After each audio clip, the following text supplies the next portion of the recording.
அண்மை செய்தி. மடப்புரம் கோவில் காவலாளி அஜித்குமார் லாக்அப் மரணம் அடைந்த விவகாரம் தொடர்பாக மாநில மனித உரிமை ஆணையம் தாமாக முன்வந்து தற்போது விசாரணையானது துவங்கப்பட்டுள்ளது. அண்மை செய்தியினை தற்போது நாம் பார்த்துக் கொண்டிருக்கிறோம். மடப்புரம் கோவில் காவலாளி அஜித்குமார் லாக்அப் மரணம் அடைந்த விவகாரம் தொடர்பாக தற்போது மாநில மனித உரிமை ஆணையம் தாமாக முன்வந்து விசாரணையை துவங்கியுள்ளது. அண்மை செய்தியை தற்போது நாம் பார்த்துக் கொண்டிருக்கிறோம்.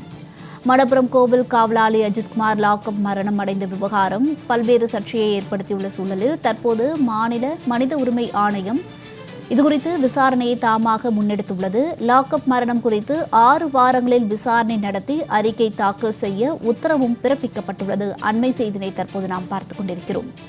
லாக்அப் மரணம் குறித்து 6 வாரங்களில் விசாரணை நடத்தி அறிக்கை தாக்கல் செய்ய உத்தரவு பிறப்பிக்கப்பட்டுள்ளது. அண்மை செய்தியை தற்போது நாம் பார்த்துக் கொண்டிருக்கிறோம். 6 வாரங்களில் அறிக்கை அளிக்க மனித உரிமை ஆணைய புலன் விசாரணை பிரிவு ஐஜிக்கு மனித உரிமை ஆணையம் உத்தரவு ஒன்றையும் பிறப்பித்துள்ளது.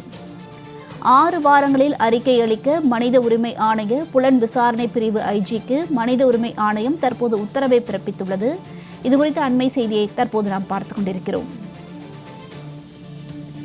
மடப்புரம் கோவில் காவலாளி அஜித்குமார் லாக்அப் மரணம் அடைந்த விவகாரம் தொடர்பாக 6 வாரங்களில் விசாரணை நடத்தி அறிக்கை தாக்கல் செய்ய தற்போது உத்தரவு பிறப்பிக்கப்பட்டுள்ளது. இது தொடர்பாக மாநில மனித உரிமை ஆணையம் தாமாக முன்வந்து விசாரணையை துவங்கியுள்ள சூழலில் 6 வாரங்களில் இதுகுறித்து விசாரணை நடத்தி அறிக்கை தாக்கல் செய்ய உத்தரவு பிறப்பிக்கப்பட்டுள்ளது. வணக்கம் யோகேஸ்வரன், இதுகுறித்த விவரங்களை பதிவிடுங்க.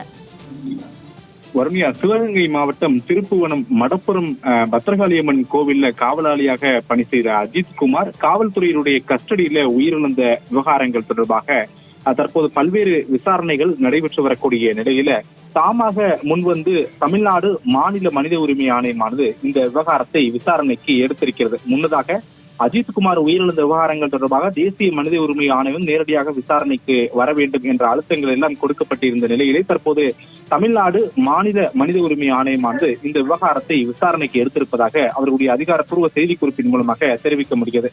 குறிப்பாக அஜித்குமார் உயிரிழந்த விவகாரங்கள் குறித்து விரிவாக விசாரணை நடத்த வேண்டும் என்றும் இந்த விசாரணை நடத்தி அதனுடைய அறிக்கையை 6 வாரங்கள்ல மனித உரிமை ஆணையத்திற்கு ஐஜி வழங்க வேண்டும் என்ற ஒரு உத்தரவு என்பதும் தற்போது பிறப்பிக்கப்பட்டிருக்கிறது.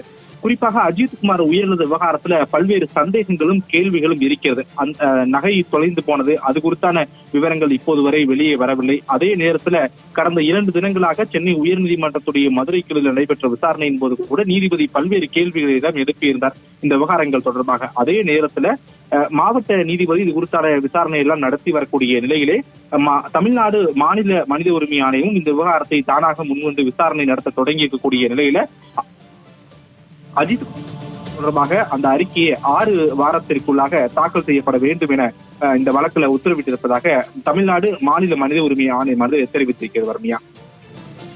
யோகேஸ்வரன், விவரங்களுக்கு நன்றி.